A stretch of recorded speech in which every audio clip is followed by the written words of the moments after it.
আমরা শিখছি basic computer Microsoft Office Word 2003। আজকে আমরা দেখব যে লেখা আছে আমাদের এখানে, যে লেখাগুলো লিখেছি এখানে অনেকগুলো গ্যাপ আছে, যে প্যারাগ্রাফে আমাদের এগুলো গ্যাপ আছে বা স্পেস আছে, এগুলো আমরা ঠিক করে নেব। সেক্ষেত্রে আমরা একটা অপশান আসলে ঠিক করে নিতে পারবো। এখান থেকে এগুলো আছে, আমরা রিফ্লেক্সে আসে আমরা এগুলো ঠিক করে নিতে পারবো।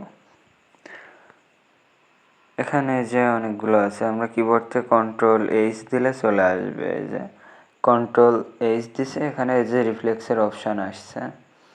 অথবা আমরা এখানে মেনু বার থেকেও নিয়ে নিতে পারি। এখানে এডিটে এসে এখান থেকে এডিটে আসবো।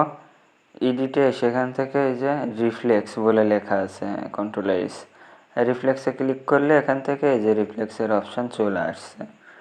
আমরা এই জায়গা থেকেও নিয়ে নিতে পারবো। আর যদি সরাসরি কিবোর্ড থেকে আমরা Ctrl+H দিই, তাও আমাদের এই অপশানটা আসবে বা পেয়ে যাবে। যে Ctrl+H দিলাম, চলে আসলো। এখান থেকে আমরা যে শব্দটা আমরা এখানে যে ফাইন হটের ঘরে আমরা শিফট সেফে 6 চাপ দেব। শিফট সেফে 6 দিলে এখানে এই চিহ্নটা আসবে। তারপরে ডাব্লু লিখব।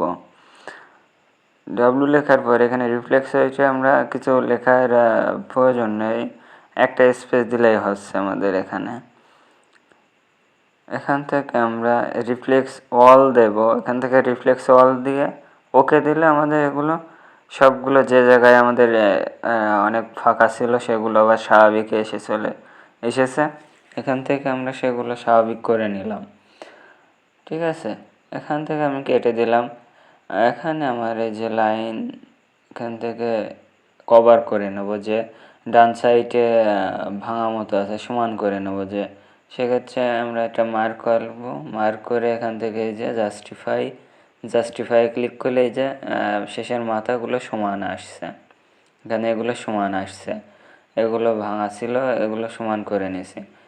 এ মাথা ও মাথা ডান সাইড এবং বাম সাইড সমান করে নেওয়ার জন্য ওখান থেকে কিবোর্ড থেকে মার্ক করে জাস্টিফাই করলাম। এটা সেই জন্য স্বাভাবিক হয়ে গেল, একটা প্যারাগ্রাফের মুডে চলে আসলো। তাহলে এইভাবে আমরা এখান থেকে অনেক সময় এরকম ফাঁকা থাকে অনেক লেখার ভেতর, বারবার না গিয়ে আমরা এইভাবে ঠিক করে নিতে পারি। এখন আমরা দেখব অনেক তালিকা বা লিস্টে বা অফিসের কোনো কাজের ক্ষেত্রে এরকম মিস্টার বা মিসেস এভাবে যদি লেখা থাকে, আমরা এগুলো যদি শুধু মিস্টার মিসেস এগুলো বাদ দিয়ে মেন যে নাম সে নামটা রাখবো, সেক্ষেত্রে আমরা রাখতে পারি। এটার ক্ষেত্রেও আমরা এখান থেকে রিফ্লেক্সে আসবো। এই যে মিস্টার আছে, এখানে শুধু আমি নামটুকু রাখবো, যে ঠিক আছে রাকিব হোসেন বা তরিকুল ইসলাম, ইসরাফিল আলী, এগুলো আমরা শুধু রাখবো, মিস্টার রাখবো না। সেক্ষেত্রে Ctrl+H দেব, দিলে এখানে রিফ্লেক্সের অপশান চলে আসছে। এখান থেকে আমরা এই যে ফাইন হটের ঘরে লিখবো, আমরা এখান থেকে কেটে দেব, এটা কেটে দেব ব্যাক স্পেস দিয়ে। ঠিক আছে, এখান থেকে কেটে দিলাম, দিয়ে এখানে লিখলাম মিস্টার লিখব। মিস্টার লেখার পরে নিচের ঘরে আসবো। নিচের ঘরে শুধু আমরা এখানে ক্লিক করব। ক্লিক করে এখান থেকে শুধু ক্লিক করব রিফ্লেক্স উইথের ঘরে এসে এখান থেকে রিফ্লেক্স অল দেব।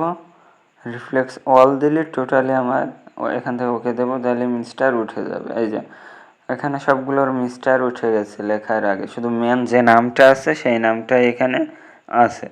আমরা এইভাবে মিস্টার মিসেস বা যাই হোক, বা এর আগে কোনো এমডি পদবি যেগুলো আমরা যদি আউট করে রাখতে চাই, যে মেন যে নামটা সেই নামটা আমরা নেব, সেইভাবে এখান থেকে রিফ্লেক্স থেকে আমরা এই নামটা আমরা নিয়ে নিতে পারি।